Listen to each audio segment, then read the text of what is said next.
نحمده ونصلی علی رسولہ الکریم وبلغنا رسولہ النبی الکریم والحمدللہ رب العالمین۔ This is Syed Mohsin Bukhari from UK۔ آج کل میں لاہور میں آیا ہوا ہوں، تو یہیں سے آپ کی خدمت میں معروضات پیش کرتا ہوں۔ آج یوم عرفہ ہے، 9th of ذی الحج۔ کل انشاءاللہ پاکستان میں ہم عید الاضحیٰ منائیں گے۔ تو مجھے ایک واقعہ یاد آ رہا ہے کہ میں 80s کے اینڈ پہ مجھے اللہ تعالیٰ نے سعادت بخشی کہ میں 87 میں تو میں نے حج کیا تھا، اس کے بعد میں عمرہ کے لیے بھی گیا۔ تو مکہ معظمہ کی زیارات کے لیے ایک بس ارینج تھی ہمارے ہوٹل کی طرف سے، تو وہ لے کے ہمیں زیارات کے لیے گئی، جس میں مزدلفہ بھی آیا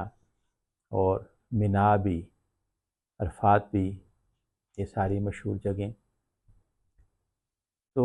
وہاں ایک وہ چونکہ ہم سارے پاکستانی تھے، تو ایک لڑکا، اس کے پاس مائک تھا اور وہ ڈرائیور کے پاس ساتھ بیٹھا تھا، اور وہ جو کوئی اہم جگہ آتی تو اس کے بارے میں تمام جو سننے والے تھے بس میں، جو حاجی صاحبان تھے، تو اس میں وہ ساری تفصیل اس کی بیان کرتا کہ اس کی یہ فضیلت ہے۔ تو جب ہم منا کے مقام پر پہنچے تو اس نے کہا کہ یہاں حضرت ابراہیم علیہ السلام حضرت اسماعیل علیہ السلام کو لے کے اللہ کے حکم سے آئے تھے، اور انہوں نے آپ کو ذبح کرنا چاہا اللہ کے حکم کے مطابق۔ تو اللہ تعالیٰ نے اس قربانی کو، حضرت اسماعیل کی قربانی کو، ذبح عظیم میں بدل دیا، اور وہ ذبح عظیم جو تھا وہ دمبا تھا جو جنت سے حضرت جبرائیل علیہ السلام لے کے آئے تھے۔ میں نے اس کی وہ اجازت چاہی، ایسی انگلی کھڑی کی کہ میں کچھ کہنا چاہتا ہوں، تو اس نے کہا جی کہیے۔ میں نے کہا کہ بس مسافرین بھی سن رہے تھے کیونکہ وہ مائک تھا۔ میں نے کہا کہ حضرت ابراہیم علیہ السلام جد انبیاء خلیل اللہ، اور حضرت اسماعیل علیہ السلام وہ بھی پیغمبر، تو پہلے وہ انسان، پھر وہ پیغمبر، نبی، جد الانبیاء خلیل اللہ، اور انہی سے حضرت اسماعیل علیہ السلام سے ہی نبی پاک صلی اللہ علیہ وآلہ وسلم اسی لڑی سے آپ تشریف لائے، اور جو ظالمین نہیں تھے اس لڑی میں، ان کو امامت جیسی نعمت سے حضرت ابراہیم علیہ السلام کو اللہ تعالیٰ نے نوازا، اور اللہ تعالیٰ نے دعا کی کہ یا اللہ یہ امامت کو میری نسل میں بھی رکھتے، میری اولاد میں، میری ذریت میں بھی رکھتے، صحیح لفظ ہے میری ذریت میں بھی رکھتے۔ تو اللہ تعالیٰ نے وعدہ فرمایا، لیکن کنڈیشنل، اور وہ یہ تھا کہ یہ ظالمین کو نہیں جائے گی۔ تو اب ہم دیکھتے ہیں کہ حضرت اسماعیل علیہ السلام سے لے کر نبی پاک صلی اللہ علیہ وآلہ وسلم پاک و پاکیزہ والدین سے سفر کرتے ہوئے، ان کا نور حضرت عبد المطلب اور پھر حضرت عبداللہ سلام اللہ علیہ کی پیشانی میں آیا، وہاں سے پھر حضرت عبداللہ کی شادی حضرت بی بی آمنہ سلام اللہ علیہ سے ہوئی، اور حضرت رسول پاک صلی اللہ علیہ وآلہ وسلم فخر موجودات اور وجہ تخلیق کائنات کا ظہور ہوا۔ اب ہم دیکھتے ہیں کہ آپ کے ایک سکے چچا، جس کا ابو لہب نام تھا، بڑا خوبصورت تھا، اور اس کے یہاں چہرے سے ایسی تھی جیسے آگ کی لپک نکل رہی ہے،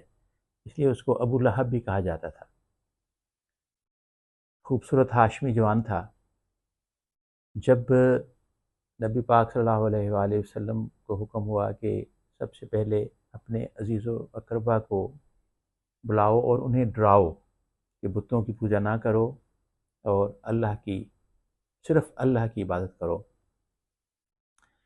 تو وہ ابو لہب ہی تھا جس نے کھڑے ہو کر آپ کی شان میں گستاخی کی تھی۔ تو اللہ تعالیٰ کی ذات اپنے محبوب کی شان میں گستاخی نہیں پسند کر سکے اور آپ نے سورت اتار دی کہ تبت یدا ابی لہب وتب، کہ ابو لہب تیرے دونوں ہاتھ ٹوٹ جائیں اور وہ تباہ و برباد ہو جائے۔ اور ام جمیل اس کی بیوی تھی جو لکڑیاں کاٹ کے اور اس کو باندھ کے لے کے آتی تھی، تو اللہ تعالیٰ نے فرمایا کہ اس کے گلے میں رسیوں کا ہار ہوگا، یہ جائے کہ وہ اس کا ہار پہنتی تھی وہ، لیکن وہ تو ایک اچھا ہار تھا، لیکن اللہ تعالیٰ نے ان دونوں کو پھر ان کے بیٹے تھے اور پورا خاندان تھا اور امیر و کبیر تھا، لیکن اللہ تعالیٰ نے فرما دیا کہ ابو لہب دونوں ہاتھ اس کے ٹوٹ گئے اور یہ تباہ و برباد ہو گیا۔ حالانکہ اس وقت وہ باقاعدہ ٹھیک ٹھاک تھا، لیکن اللہ کو پتہ تھا کہ اس نے گستاخی کی ہے اور یہ واصل جہنم ہوگا۔ تو اس سگا چچا تھا، لیکن ایک طرف حضرت حمزہ تھے، حضرت عباس تھے، حضرت ابو طالب علیہ السلام تھے، ان کا کردار ڈیفرنٹ تھا۔ حضرت ابو طالب تو علیہ السلام ہیں،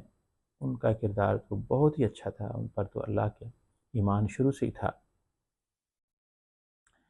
تو پرورش ہوئی نبی پاک صلی اللہ علیہ وسلم کی حضرت عبد المطلب کے بعد۔ حضرت عبد المطلب علیہ السلام نے، حضور کے دادا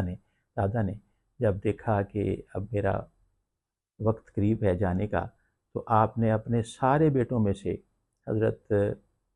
ابو طالب علیہ السلام کو سلیکٹ کیا اور ان کے ہاتھ میں آپ کا ہاتھ دیا نبی پاک کا کہ اب آپ ان کی پرورش کریں۔ تو قانونی قدرت ہے کہ معصوم کی پرورش معصوم ہی کرتا ہے۔ تو آپ کے گھر، حضرت ابو طالب کے گھر آپ کی پرورش ہوئی اور آپ نے ہی حضرت خدیجہ الکبریٰ سلام اللہ علیہا سے آپ کا نکاح کرایا اور آپ ہی نکاح خوان رسول صلی اللہ علیہ وآلہ وسلم تھے۔ تو یہ باتیں اس لیے مجھے یاد آ گئیں کہ جب منا کے مقام پر اس نے کہا، جو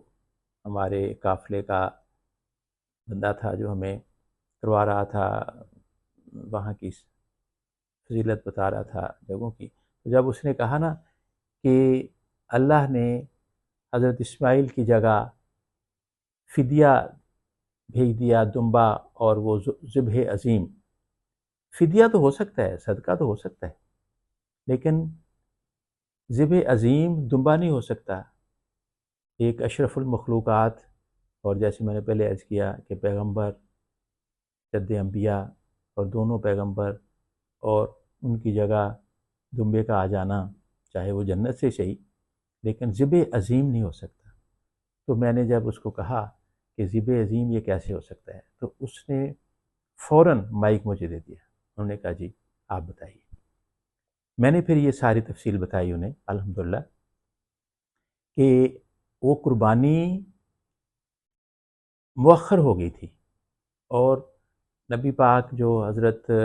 ابراہیم علیہ السلام نے جو دعا فرمائی تھی کہ یا اللہ میں امتحان میں کامیاب ہو گیا، بیٹے کی قربانی میں نے نیتاً کر دی اور تو نے دمبا بھیج دیا اور اس قربانی کو مؤخر کر دیا۔ میں پہلے بھی اس کا بیان کر چکا ہوں، لیکن آج یہ ضروری سمجھا میں نے۔ تو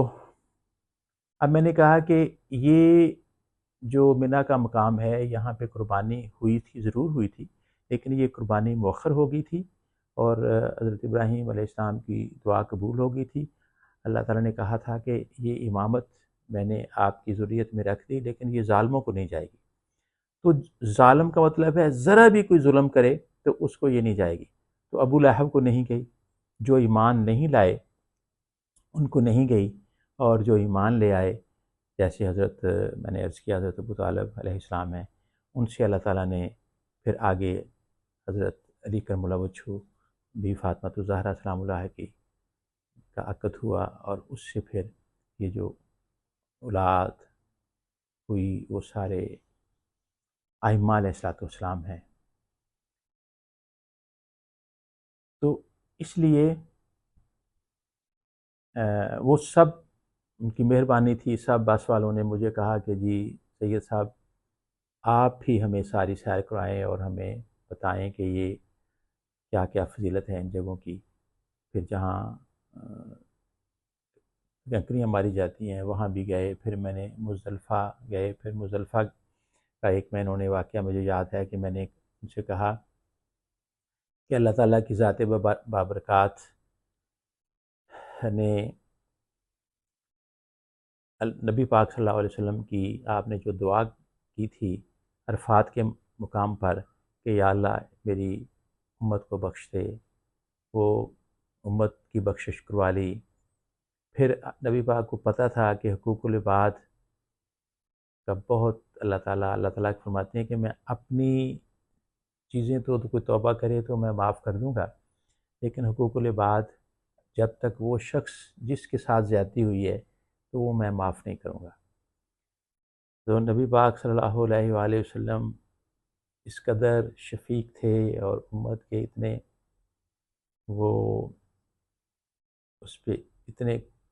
فدا تھے، اپنی امت کے لیے اتنا چاہتے تھے کہ آپ نے دعا کی کہ یا اللہ میری امت کے حقوق العباد بھی معاف فرما دے۔ تو یہ ایک دعا تھی، واحد دعا، کہ جو نبی پاک صلی اللہ علیہ وسلم جب دعا کے لیے ہاتھ اٹھاتے تھے تو اللہ کی ذات فوراً شرف قبولیت سے دعا کو منظور کر لیتی تھی، لیکن دعا قبول نہیں ہوئی اور آپ انتظار کرتے رہے۔ وہاں پہ یہ حکم ہے عرفات میں کہ حج کا خطبہ مسجد نبوی میں میدان عرفات میں سن کے تو ظہر اور عصر کی نمازوں کو یکجا کیا جاتا ہے، اکٹھی پڑھی جاتی ہیں، اور پھر وہاں سے مزدلفہ کی طرف جایا جاتا ہے۔ مزدلفہ آ کے کنکریاں اکٹھی کی جاتی ہیں اگلے دن شیطان کو مارنے کے لیے، اور وہاں پہ مغرب اور عشاء کی نماز اکٹھی پڑھی جاتی ہے اور کھلے آسمان تلے قیام کیا جاتا ہے۔ یہ حج کے سارے رکن ہیں۔ تو عرفات سے دعا مانگی اور ابھی تک وہی نہیں آئی۔ ادھر نبی پاک صلی اللہ علیہ وسلم بھی بڑے مضطرب، اور اللہ کی ذات بھی اپنے محبوب کی یہ دعا اتنی اہم دعا تھی کہ شرف قبولیت کو ابھی نہیں پہنچی تھی، تو مزدلفہ آ گیا، شام ہو گئی۔ تو جب آپ مزدلفہ پہنچے تو وہی آ گئی کہ اے میرے رسول صلی اللہ علیہ وآلہ وسلم، اگر کوئی بندہ مزدلفہ آ کے دعا کرے تو میں اس کے حقوق العباد بھی معاف کر دوں گا۔ تو یہ ان جگہوں کی، خانہ کعبہ کی، میدان عرفات کی، مسجد نبوی کی، منی کی اور مزدلفہ کی، یہ ساری فضیلتیں ہیں۔ تو میں نے سوچا کہ میں آج آپ کی خدمت میں یہ چیزیں عرض کر دوں، خاص کر ینگسٹرز کے لیے۔ وما علینا الا البلاغ المبین۔